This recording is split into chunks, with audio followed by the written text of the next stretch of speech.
Bon, j'ai envie de commencer cette vidéo par un... Bonjour YouTube! Ah! La voix revient tout doucement, hein, tout doucement. Et là, ça grésillera énormément dû à la saturation au micro. Et j'aurais tué vos oreilles. Ne me remerciez pas, c'est gratuit, c'est pour Bibi.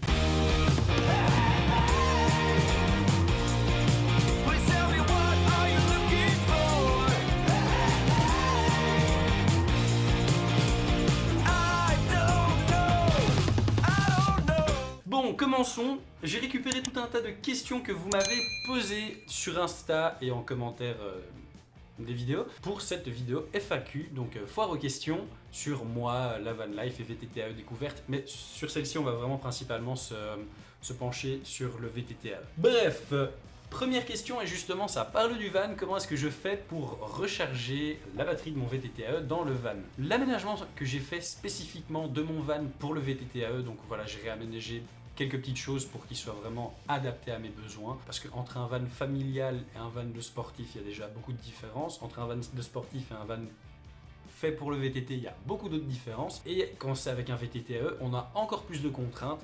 L'électricité, j'ai fait une vidéo qui explique tout ça qui sort demain, donc si vous regardez cette vidéo le jour de sa sortie, qui sort le vendredi 29 à 18h sur la chaîne Van Life Découverte, où je vous explique tout. Mais sinon concrètement, si vous avez la flemme d'aller vous taper cette vidéo, j'ai mis une batterie de 200 ampères au lithium dans le van, donc c'est un monstre, et tout ça est raccordé à un convertisseur de 12 volts de 20, et petit gros consomme 60 ampères pour une charge, donc ça va.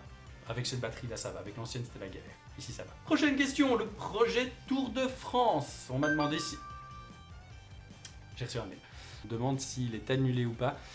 Non, pas du tout. C'est juste qu'avec la situation actuelle, bon, bah, vous vous doutez bien que c'était déjà pas facile de voyager il y a encore quelques semaines.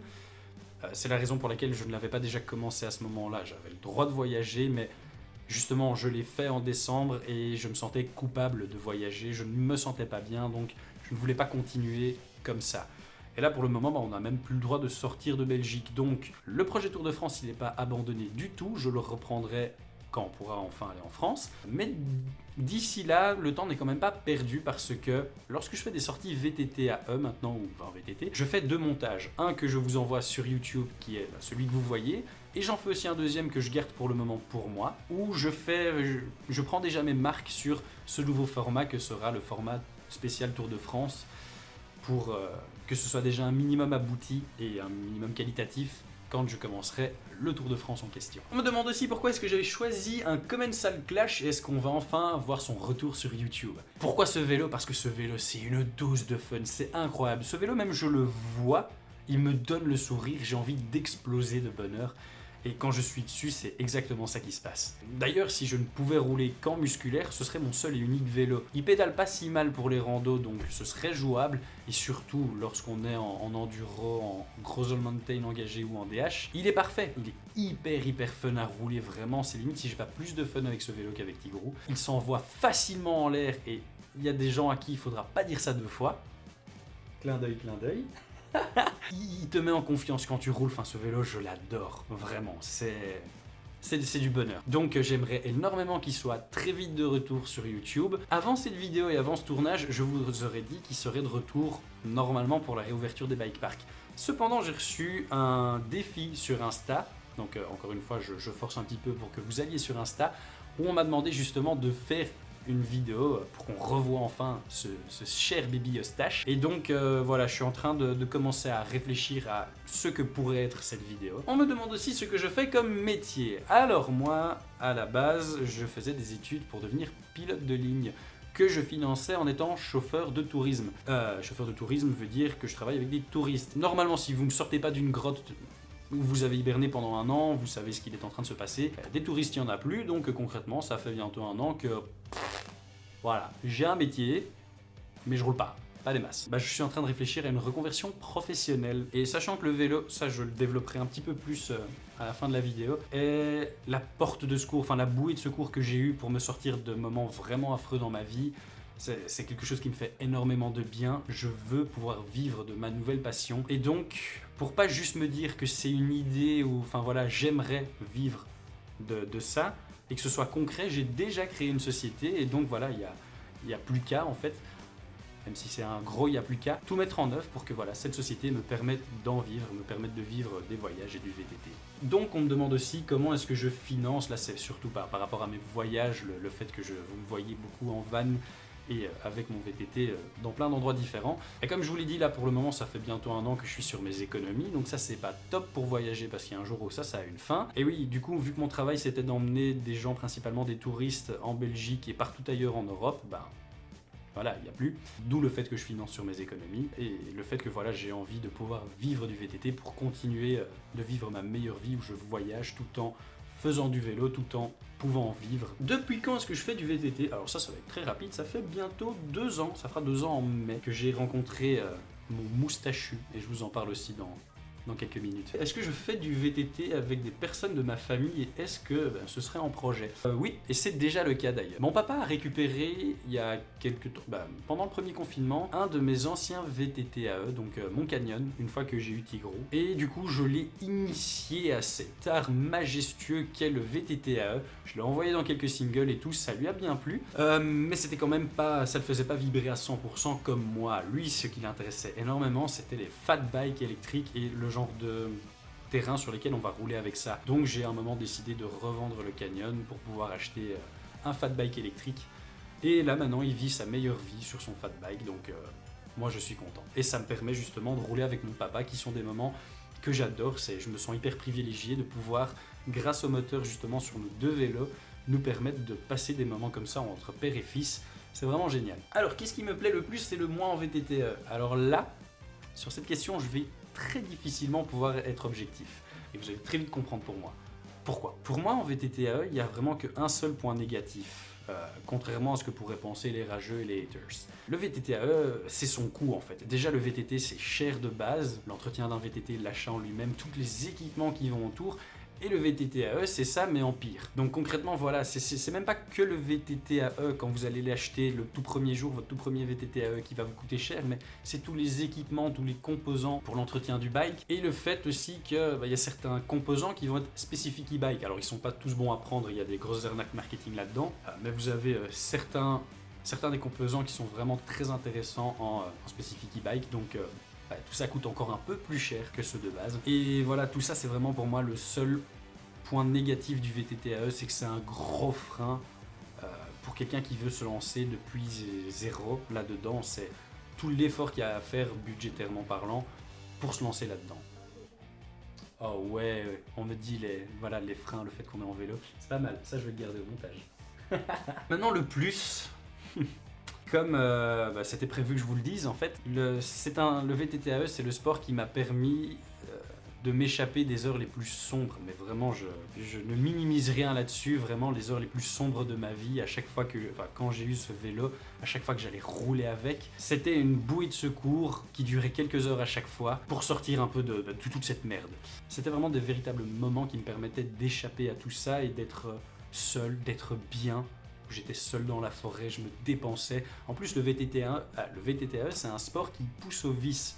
Vous allez pédaler, vous allez ressentir l'assistance du moteur. Du coup, vous allez avoir envie de pédaler encore plus, donc il va donner encore plus, vous allez aller de plus en plus vite. Et voilà, c'est un cercle vicieux, il vous pousse au vice pour toujours rouler plus vite, rouler plus longtemps. Donc j'étais énormément dessus, je passais beaucoup d'heures sur mon vélo. Et du coup, niveau de la santé, c'est énorme tous les bienfaits que ça m'a fait parce que voilà, je refaisais du sport. Je vous expliquerai dans la prochaine question d'ailleurs pourquoi c'est un des seuls sports que j'ai pu me permettre de refaire. Voilà, niveau physique, je me sentais beaucoup mieux et sur les premiers mois, j'ai perdu 10 kilos tellement je bourrinais sur mes pédales. Je ne connaissais qu'une position, moi, c'était le mode éco et les jambes à balles. Je voulais souffrir, ça me faisait du bien en même temps, c'était tout le temps à fond, il fallait aller le plus vite possible.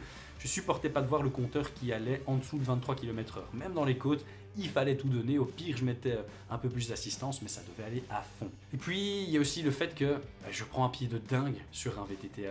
Ça me permet de voir des choses qu'on ne pourrait pas voir si on fait une randonnée classique à pied. Et de toute façon, ça me saoulerait beaucoup trop de passer des heures à juste marcher. Et il y a un autre gros point positif en VTT AE, c'est que le moteur il nivelle vraiment tout le monde. Vous pouvez rouler avec des gens qui sont plus âgés que vous, qui sont moins âgés, qui sont plus ou moins en forme physiquement, des gens qui comme moi ont un handicap, on s'en fout. Il n'y a personne qui sera frustré à la fin d'une côte parce qu'on doit attendre plein de gens derrière.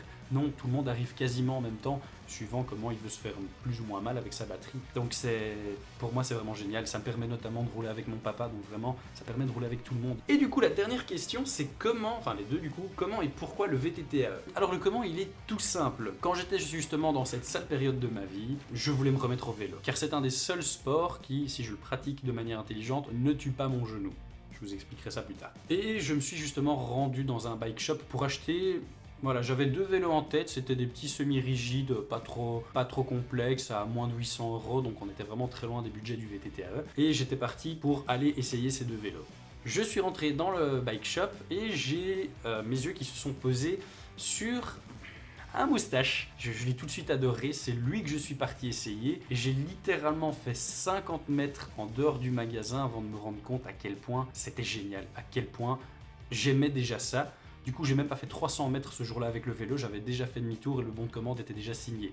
J'ai pas réfléchi 2 secondes, il n'y a eu aucun doute. C'est ça qu'il me fallait. Et à ce moment-là, je me suis dit, ouais, on est loin des 800 € que coûtait le petit semi-rigide, mais bon, tant pis pour le prix. Mon bonheur et ma santé, ça n'a pas de prix, c'est pas quelque chose que je peux acheter. Et surtout, mon argent, je l'emmènerai pas dans ma tombe avec moi, donc autant bien l'utiliser quand j'en ai, tant que je peux me le permettre pour vivre ma meilleure vie. Donc je n'ai jamais regretté ça, ça a été un de mes meilleurs achats de ma vie. C'est ce premier VTT AE. Et c'est ça qui m'a mis le pied à l'étrier, enfin à la pédale plutôt cette fois-ci. Et du coup, on passe au pourquoi. Et en fait, comme je vous l'ai dit déjà plusieurs fois dans cette vidéo, j'ai un handicap au genou. Depuis que je suis tout petit, moi je suis sur un vélo, j'ai rapidement fait, mais vraiment dès mon plus jeune âge, du vélo de route. Et j'étais très bon à ça, le but c'était carrément moi d'en faire ma carrière. Le souci c'est que durant mon adolescence j'ai eu un grave accident de voiture. J'ai quasiment plus de genoux en fait, mon genou a complètement été explosé. Et il en reste vraiment qu'une toute petite partie, vraiment une partie infime, ça tient encore. Mais remonter sur un vélo classique à ce moment-là, parce que j'ai réessayé, c'était juste plus possible, je forçais trop. Mais donc plus de vélo, plus possible de courir parce que ça fait des chocs immenses sur le genou. Plus possible en fait de pratiquer quasiment aucun sport à part genre de la natation et ça me saoulait. Et là justement c'est pour ça qu'il m'a vraiment pas fallu longtemps avant de me dire j'achète un VTT AE. C'est que quand je suis monté dessus, j'ai directement été vers une énorme côte, j'ai pu la monter, j'ai pas forcé sur mon genou, il a pas eu mal. Et voilà, ça c'était la magie. À ce moment-là, je savais que peu importe le prix, j'aurais un VTT AE. Grâce à ça, grâce au moteur, grâce à la batterie, ça fait maintenant 2 ans que je roule, j'en suis à 4 ou 5 000 km sur mes différents VTT AE et je n'ai plus jamais eu mal au genou. Et ça c'est libérateur pour quelqu'un qui depuis sa plus tendre enfance fait ce sport et aime ça par-dessus tout. Ce jour-là, après 10 ans sans être monté sur un vélo, j'ai enfin pu le refaire. C'est un sport que je partageais avec mon grand-père, il m'amenait sur les courses dès que j'avais une course à faire. Enfin, c'est quelque chose qui est vraiment très émotionnel aussi pour moi le vélo. C'est pour ça que dans les vidéos, vous me voyez des fois crier de joie sur des bêtes trucs, sur des descentes qui ressemblent à rien, qui sont pas du tout techniques ou impressionnantes. Mais c'est parce que je peux vivre ça, je peux à nouveau le vivre, donc les sensations elles sont décuplées. Bonjour maman, je tourne une vidéo, 2 secondes. Et du coup voilà, sur le guidon de mes bikes, je ressens à chaque fois énormément d'émotions. Rien que de penser au fait que je vais aller rouler, je suis heureux. Du coup, quand je vois certaines personnes sur internet qui s'amusent ou dans les commentaires des vidéos ou même sur des randos à venir critiquer les VTT AE, que c'est pour les tricheurs, ou me demander qu'est-ce que je fais sur un VTT AE à 26 ans, bah sans le moteur, au lieu d'être sur un VTT AE, à ce moment-là, je serais en train de me rouler tout seul dans mon lit en m'ennuyant et en faisant plus de 10 kilos en plus. Donc, ouais, les gens peuvent dire ce qu'ils veulent, j'en en ai rien à foutre. Le VTT AE a changé réellement ma vie, je suis heureux là-dessus. Donc c'est du bonheur. Cette vidéo se termine là-dessus. J'espère, pour ceux qui seront arrivés jusqu'ici, que ça vous aura plu, que j'aurai répondu à un maximum de questions. N'hésitez pas à vous abonner si ça vous aura plu, à la chaîne YouTube, à celle de Van Life Découverte, à mon Insta. Et moi je vous retrouve lundi pour une sortie vidéo. Peace!